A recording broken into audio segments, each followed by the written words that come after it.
Are you tired of people saying your Super Bowl rings are old and outdated? Or tired of the way the internet seems to explode with memes rejoicing every time your team loses, but then goes silent whenever they win? Do you get frustrated that you're constantly having to defend why your team is in fact still America's team? After one of the last 5 seasons, have you stated that next year is our year? We wanted it this year. Okay. We wanted it this year. Chris, we appreciate you. We appreciate you. This year. All right. All right. Get him back to his seat. Well, if one of those is you, stay tuned for the next 20 minutes and I'll show you why this is actually the year that it all comes together for the Dallas Cowboys, and then you can go ahead and book your tickets for Miami. And if you like and subscribe now, I'll instantly throw in 2 more versions of this video free. That's a $19.96 value. And just for fun, I hid 2 Madden 20 codes in this video. There's a code for PS4 and there's a code for Xbox One.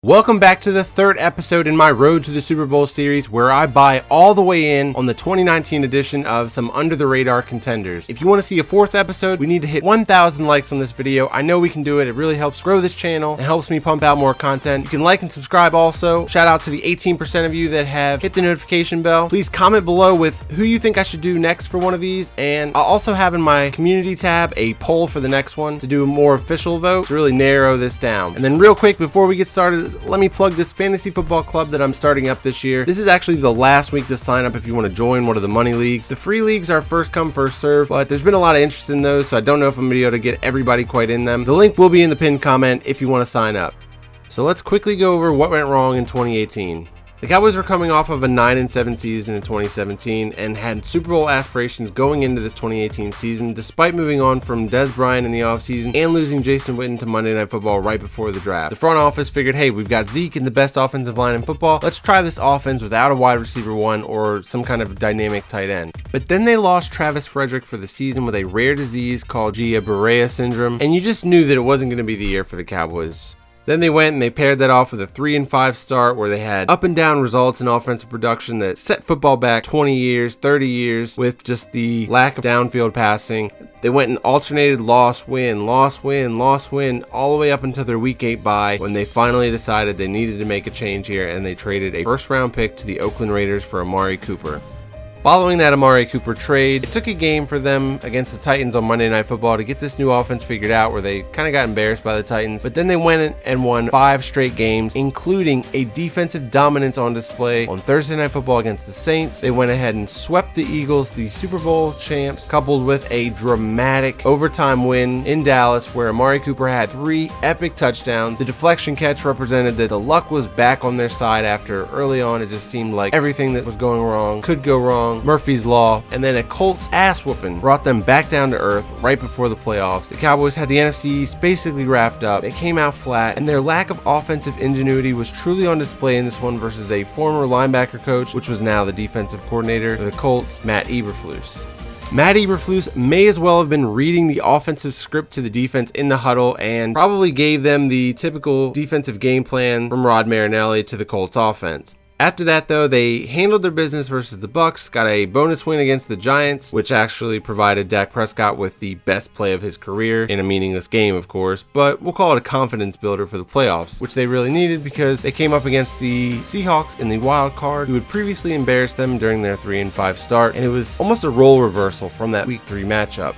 But then they went to Los Angeles for the divisional round of the playoffs to play the Rams, and the poor coaching staff was once again exposed in that game, and the once impenetrable defense opened up the floodgates and allowed the Rams running game to just dominate them based on a few tells that they saw on film. And that was how your 2018 Dallas Cowboys season came to a close.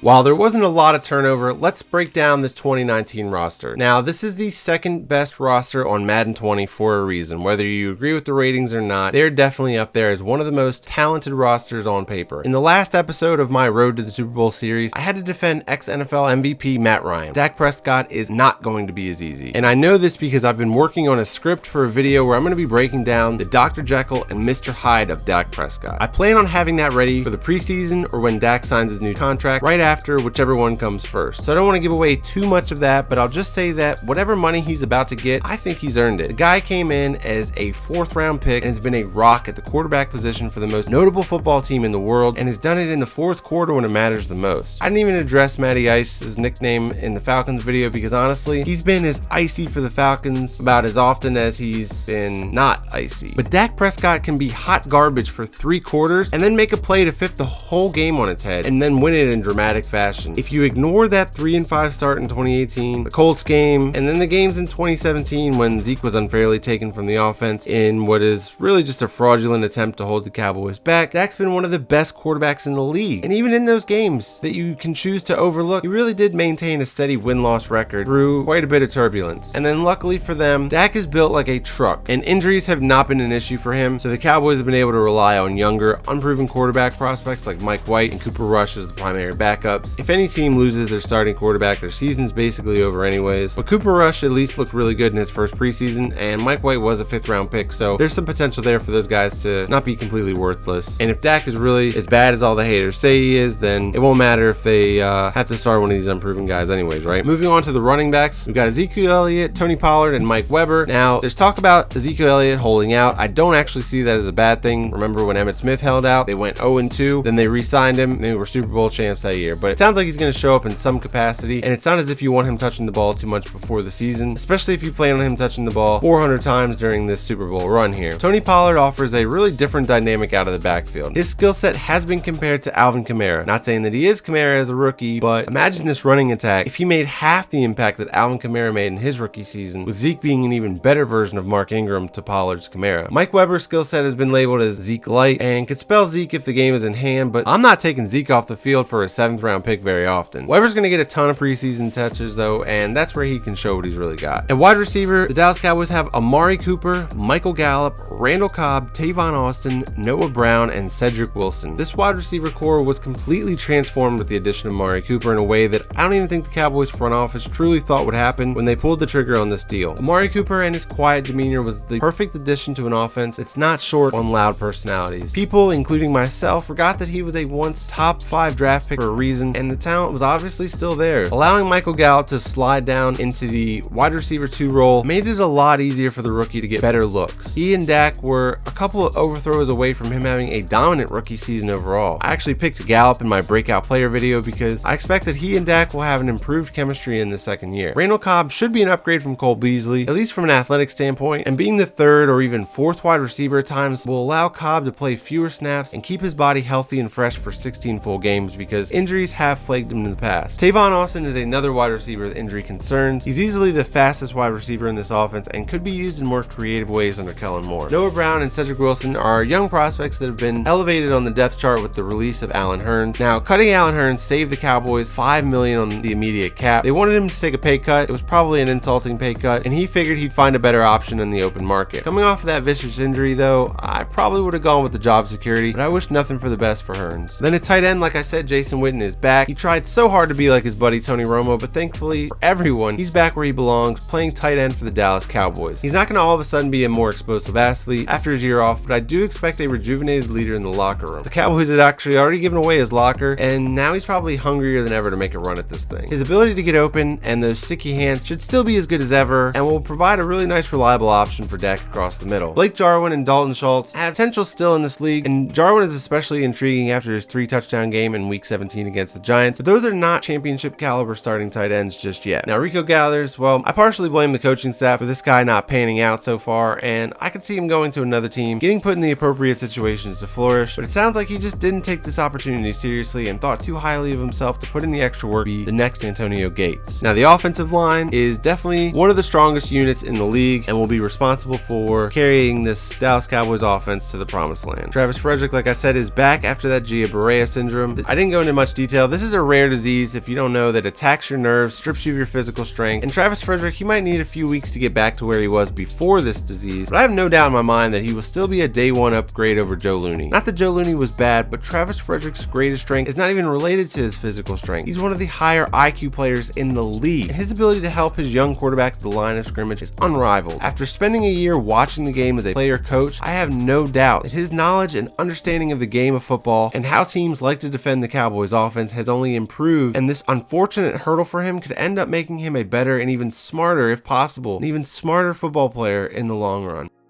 Moving on to the defense, while the offensive line might widely be considered the strength of this team, if Randy Gregory gets reinstated, which he should, come on guys, it's weed, let's move on. This defensive line, inside and out, might be the deepest and most versatile unit in the NFL. Even without Randy Gregory though, DeMarcus Lawrence and Robert Quinn are such an underrated pass rushing duo. Robert Quinn is a former All-Pro and was really forgotten about after being shipped to Miami, but he could see a revival in this defensive scheme. Who knows where Tyrone Crawford will line up, but despite never truly living up to that contract, he's been invaluable to the Cowboys as a leader and with his ability to play inside and out in a pinch based on injuries or depth issues. Now, Taco Charlton wasn't my favorite choice when they drafted him in the 2017 NFL draft, but it took him 3 years to start making an impact at Michigan, so maybe he's just a slow developer, and he is the guy that could elevate this pass rush to another level if he progresses like many third-year players have in the past. Dorrance Armstrong still hasn't gotten a chance to shine either. He was a draft sleeper after getting stuck in a 3-4 defense for his senior year at Kansas when he is easily a traditional 4-3 edge rusher. Joe Jackson and Jalen Jelks were interesting picks because there's already more defensive end depth on this team than most without these two, and they might not even make the final roster, but Cowboys are probably just reinforcing their pass rush and defensive end rotation to be able to withstand potential injuries down the stretch. While the defensive tackles are the weaker part of this defensive line, the future does seem brighter with the addition of second-round pick Tristan Hill. And then Antoine Woods, aka the Human Log, was a surprising impact player last year, but the guy that I really have on my radar this year is Malik Collins. Collins has been a warrior for the Cowboys, playing through all of his injuries at the detriment of his on-field production, and he's also been playing out of position sometimes as a 1 technique when he's easily their best pass rushing 3 technique. Now he's in a contract year, and if his body holds up, he could hold off their second-round pick from making a huge impact in his rookie year. The real backbone of this defense is going to hinge on the Cowboys linebacking duo. Leighton Vander Esch quickly became one of the best linebackers in the NFL in only his rookie season, and he wasn't even the most impactful linebacker on his own team. Jalen Smith graded out as a more impactful player, but arguing which linebacker is better is just splitting hairs. They have very different styles and actually complement each other really well, with Jalen as a downhill attacking linebacker and LVE is just a tackle machine that excels in space. Maybe LVE is actually a football monster and robbed Sean Lee of his talent last year. There's no other explanation for the shell of the player that we saw in Sean Lee last year. All jokes aside, I'm assuming that he just wasn't truly healthy despite being cleared to play. With a move to strong side linebacker and playing in a much more limited role to keep him healthy for the long haul, Sean Lee returning to form could make this a historic trio of linebackers. The Cowboys secondary is the beneficiary of a great front seven, but there's no lack of talent at cornerback position. Byron Jones finally reached his true potential last year with a move back to cornerback and is the best player of the group. But Chidobe Awuzie and Xavier Woods could take another step in their development in year 2 under Chris Richard. Jordan Lewis and Anthony Brown are ideal nickel cornerbacks that can play outside if needed, and there's quite a few of the long outside cornerback prospects that Chris Richard likes that could actually make this roster, most notably obviously 5th round pick Michael Jackson out of Miami. The safety position has been a weak spot for the defense for quite a while. Earl Thomas would have made this a historic defense, but now Xavier Woods gets his time to shine. It's the other safety position that needs to be figured out. Jeff Heath has made some big plays in his career, but he's best suited as a rotational safety because the more he plays, the more teams like target him and pick on him. The Cowboys brought in George Iloka as a safety net when they realized Earl Thomas was trying to break the bank. Eric Berry is still out there too, and the Cowboys brought him in for a visit, but Iloka could form a nice threesome of safeties with Woods and Heath if this ends up as the final group on the roster. Iloka has in-the-box safety size with center field instinct. He's not going to make a ton of impact plays, but he's good at preventing them for the opposing offense. I've referenced this underachieving coaching staff a couple times here, so let's talk about it. Jason the Clapper Garrett gets a ton of shit for the way he presents on TV, but this guy behind closed doors I think is an amazing motivator, and guys go to war for him every single week. My gripe with Garrett is that he obviously is an intelligent guy, right? We all know he went to Princeton, yada yada yada. He doesn't seem to believe in out-scheming the opposition, at least that's not what he portrays to the media, rather opting for the, well, we need to go out there and beat the man in front of you strategy. That gets the Cowboys a division title every once in a while, yeah, but you're not winning a Super Bowl like that. Now, Scott Linehan is going to be the scapegoat for that. He is a very old friend of Garrett's who had a similar philosophy, except when Linehan did try to outsmart the defense, he really only outsmarted himself, calling running plays when he should have been passing and vice versa. Kellen Moore, ironically, was handpicked by Scott Linehan for his his football mind, and more comes from Boise State, which is a college program that prided itself on using ingenuity to beat teams that were easily more talented than them. With Kellen Moore calling the shots now, this offense could find itself entering the 21st century with a little more motion and downfield passing. Now, John Kitna and Mark Colombo are both former Cowboys players whom always seemed destined for coaching jobs one day. They have now come back to Dallas to assume the responsibility of coaching up their respective former positions. The offensive line really improved last year with the firing of offensive line coach Paul Alexander. I don't even know why he was hired in the first place, but an underrated aspect of Jason Garrett is recognizing when it's time to part ways with underachieving coaches. Kitna seems like he has just a plethora of quarterback knowledge from his days with Mike Martz, aka the architect of the greatest show on turf. First play of 7-on-7,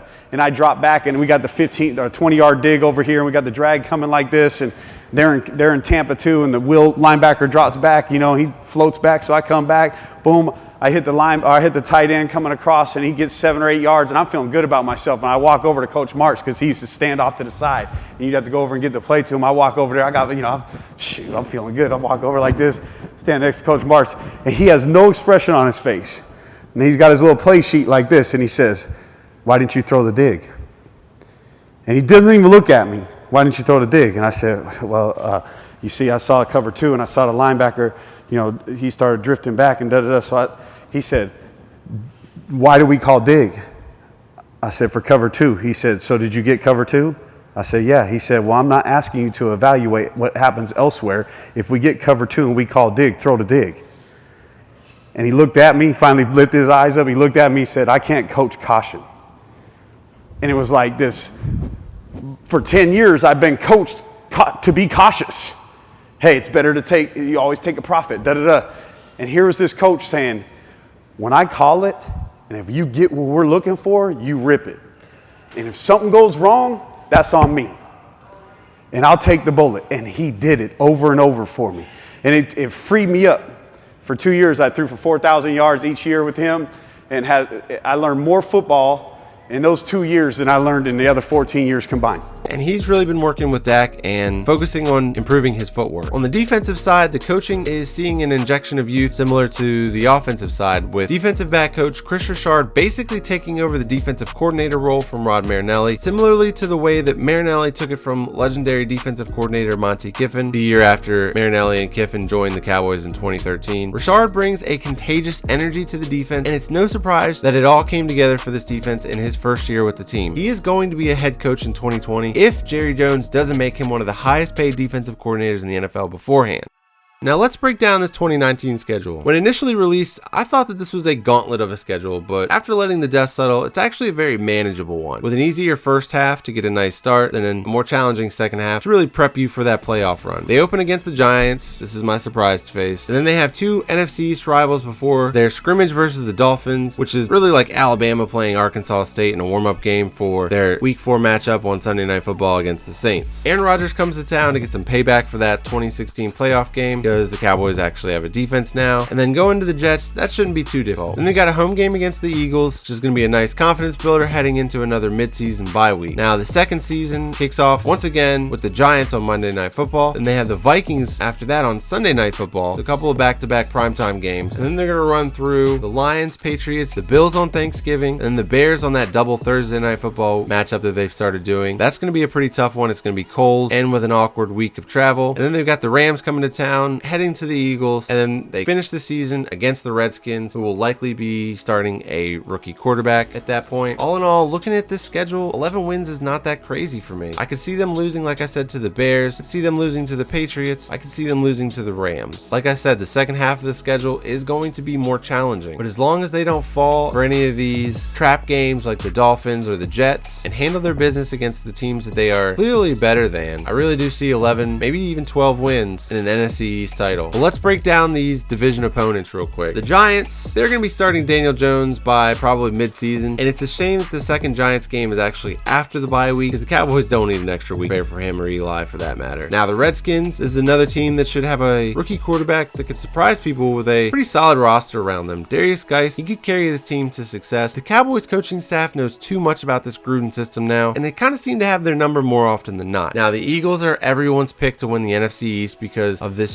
strange love affair with Carson Wentz. Yes, he was amazing the season leading into Nick Foles winning the Eagles a Super Bowl, but hey, RG3 looked like a world beater before tearing his ACL too. Now obviously those guys are different players with different games, but Wentz didn't look very confident on that leg last year. Maybe another year removed from the ACL tear will help him plant his leg with confidence, but there's also just something to be said when another man comes in and finishes the job with the ease that Nick Foles did it with. And then his nickname after all is Big. Well, that kind of stuff will leave a man questioning everything about himself. Let's see how this team matches up with some of the other conference contenders. Like I said, the Rams were another team that exposed the Cowboys and their coaching staff, but the team was really set up for 2018. And I think some of the key pieces that won't return in 2019, or at least won't be performing at their all-pro level once again, will be the edge that the Cowboys need for their coaching staff to redeem themselves if they find themselves matched up in the playoffs again this season. With the Saints, it's really hard to beat up on a team like this in back-to-back matchups, and the Saints will be hella salty after that Thursday night football game last year, so this is the team I would want least to see in the playoffs. I actually think the Saints could end up beating the Cowboys in that week 4 game, and then that would kind of even up the score and even up the salt levels for the Cowboys to then take their turn and extract their revenge in the playoffs. And then the Bears, I went in on Mitch Trubisky in the Falcons video, and actually not many people argued with me this time. The Bears are a tough team to get a gauge on this year. It all does stem on Mitch Trubisky. Do we see more of the rookie version, or was his sophomore version just him scratching the surface? I think that he and this Bears offense overachieved a little bit in 2018, but they're going to be relying on this defense once again if they can respond with Vic Fangio no longer leading as defensive coordinator. All right, now let's break down how the 2019 Dallas Cowboys win the Super Bowl. It starts with the offensive line. Travis Frederick, he's got to be back to form, and Connor Williams, he's got to be stronger in his sophomore year at the point of attack. With this offensive line solidified and Connor McGovern being able to fill in, the offense needs to become more dynamic under new offensive coordinator Kellen Moore. I want to see them spread out the defense. I want to see more creativity. I want to see more pre-snap motion, play action, crossing routes, get Dak on the run, design some runs for the guy, and then preserve Zeke with change of pace back Tony Pollard so that he doesn't fade down the stretch. Also, the defense cannot regress from their 2018 form. In fact, they need to be even a little bit better and force a few more turnovers. It's all about finding the right balance between offensive and defensive synergy. You can't have the offense put up 40 points each week and still expect the defense to hold them under 20 each week. Some games, yes, but you also don't want to then win 20-17 each week either, especially when you've got the talent to put these teams away early if you just execute. I know now I sound like Jason Garrett myself, but let's move on to Super Bowl 54, because once the Cowboys get rolling in the playoffs, they're going to be a tough train to stop. The running game is built for wearing down a defense and owning the time of possession, while the defense is built to defend a lead and then get off the field quickly. This recipe was not developed by mistake. This is the genius of Jason Garrett and Will McClay coming together at the perfect time for the Cowboys to win their 6th Super Bowl and hoist the Lombardi Trophy after 25 years of trying to get back to the big game. I hope you guys enjoyed this. Please hit the like button, and if you did, YouTube will show this to more Cowboys fans and football fans like yourself and help me grow this channel. Make sure you're subscribed, hit the bell notification, since I usually post a video like once a week. You can check out the Browns and Falcons version of this while you wait for the next one, and don't forget to comment below with who the next team in this series should be, except for the Patriots. I'm not doing them, so stop asking. Check out the description or the comments for the link to join the Fantasy Football Fantasy Club. Remember, this is the last week to join a money league before they are all filled up. Thanks again for watching, liking, commenting, subscribing, all that good stuff, and I will see you all in the next video.